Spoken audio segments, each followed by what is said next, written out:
Believe it or not, the election is right around the corner. Votes are already being cast. And if you're still deciding who to vote for or whether to vote at all, I wanted to take a moment to remind you what's at stake and to urge you to make a plan to vote today. Because let's be honest, right now our country is in chaos because of a president who isn't up to the job. And if we want to regain any kind of stability, we've got to ensure that every eligible voter is informed and engaged in this election, because the stakes are on display every day, not just in the headlines, but in our families. If you're a parent like me, you're feeling the consequences of this president's failure to take this pandemic seriously, from his constant downplaying of the importance of masks and social distancing, to his relentless pressure on schools to open without offering a clear plan or meaningful support to keep students and teachers safe. Look, our daughters are in college now, and luckily they're taking classes from home this semester. But in just a few weeks since schools have resumed, many of their friends who returned to campus have either tested positive or are living with someone who has. Yes, it's anecdotal, of course, and everybody wants their kids back in school as soon as it's safe. But as a mom, it is frightening thinking about all these young people who were just our babies yesterday, quarantined alone in dorms or apartments with little or no support as the disease continues to spread, unable to come home if their symptoms get worse. Just imagine the toll that worry is taking on families across this country. Yes, thankfully, there's some relief in knowing that most cases in young people are mild. And I pray every day that no one faces longer-term consequences to this disease. But the truth is, we just don't know yet. And we simply cannot trust this president to tell us the truth about anything. Meanwhile, parents with younger kids are dealing with another set of stresses, from grade schoolers who want to learn but struggle to connect with their teacher through a screen, to schools that open and close with little advance notice, leaving everyone in an endless cycle of uncertainty. Too many parents are still juggling 2 jobs and multiple kids without any support, not to mention the millions of families anxious about making rent or getting internet access or affording childcare. It's painful to think that months into this crisis, this is still where we are, with no clear plan, no peace of mind. And the worst part is, it didn't have to be like this. Look around the world. So many other countries aren't experiencing this level of extended suffering and uncertainty. These countries were hit by the same viruses we were. They had the same kind of resources to contain it as we did. But what they didn't have to contend with was this president, a man who had every resource at his disposal, the finest medical experts, our best intelligence, and yet ignored all the advice and failed to produce a plan to provide enough tests for worried families or protective equipment for our healthcare workers. After seeing the presidency up close for 8 years, maybe the most important thing I've learned about the job is this: how a president focuses their time and energy in office is a direct reflection of the life they've lived before entering the White House. A president's policies are a direct reflection of their values. And we're seeing that truth on display with our current president, who has devoted his life to enriching himself, his family, and other wealthy people he truly understands, cutting taxes for the rich and big corporations, cutting regulations that protect regular families from getting taken advantage of by people like him, cutting his friends loose from prison time. He boasts about gains in the stock market, but when you look at the lives of regular folks, whether it's creating blue-collar jobs, making healthcare more affordable, protecting the environment, keeping our families safe from gun violence, let alone the coronavirus, there's nothing much to brag about. Look, I get it. But I also feel it.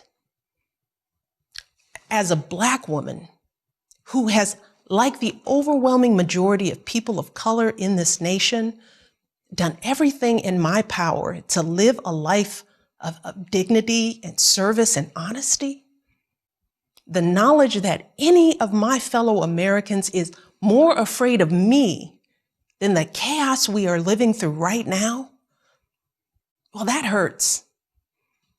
It hurts us all. It is a heaviness that sits on our hearts. So I want to appeal for some empathy here too.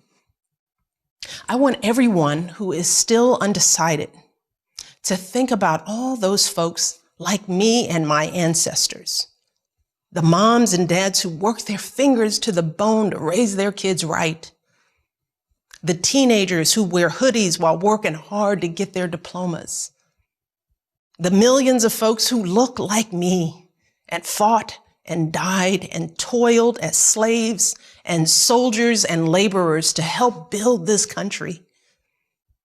Put yourselves in our shoes for just a moment. Imagine how it feels to wake up every day and do your very best to uphold the values that this country claims to hold dear: truth, honor, decency, only to have those efforts met by scorn, not just by your fellow citizens, but by a sitting president. Imagine how it feels to have suspicion cast on you from the day you were born, simply because of the hue of your skin. To walk around your own country scared that someone's unjustified fear of you could put you in harm's way. Terrified of what 4 more years of this kind of division might mean for the safety of you and those you love.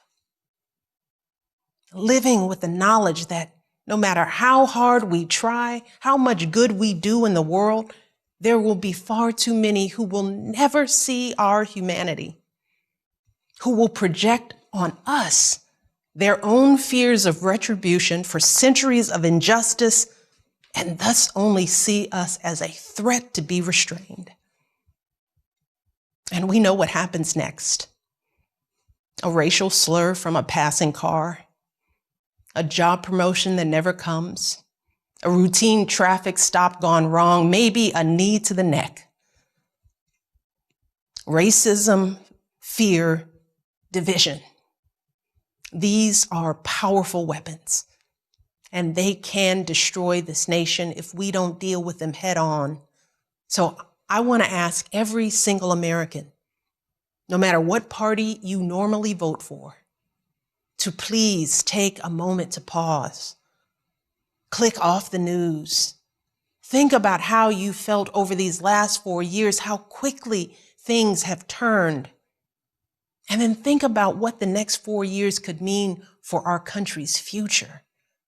The message we will send to our children about who we are and what we truly value.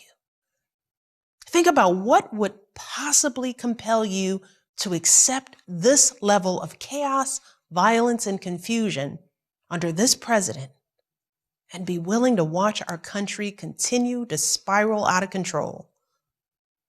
Because we can no longer pretend that we don't know exactly who and what this president stands for. Search your hearts and your conscience, and then vote for Joe Biden like your lives depend on it. Look, you all know that politics has never been my thing. But to all the young people out there, to all the Black and brown folks, to anyone who feels frustrated and alienated by this whole system, I get it. I really do. But in the face of all of the frustration and alienation I've experienced throughout my life, never once have I considered not voting as a viable option. Not once have I thought about foregoing a right and privilege that so many before me fought and died for. Not once have I let someone else's ignorance and hatred keep me from doing my duty as a citizen. Because I know we don't have the luxury to assume that things are going to turn out okay. We cannot afford to withhold our votes or waste them on a protest candidate. One of these two men will be president, and only if we vote for Joe Biden with power and with passion will our voices even have a chance at being heard. Because folks who are perfectly content with the status quo, who are quite happy with what's been going on these past 4 years, trust me, whether they say it out loud or not, they will vote too. So we can expect that this election will be won by the slimmest of margins, just like 4 years ago. A handful of votes per precinct in Pennsylvania or Arizona or Wisconsin or Florida or anywhere else will make all the difference. So we have got to make our plan to vote this instant. We've got to vote early so we have the peace of mind to know that our vote for Joe Biden is in the bank. We've got to go to iwillvote.com right now to request our absentee ballots and send them back immediately, or take them to a drop box or an election office. If we choose not to vote by mail, we've got to find out where and when we can vote early in person and show up the minute they open their doors.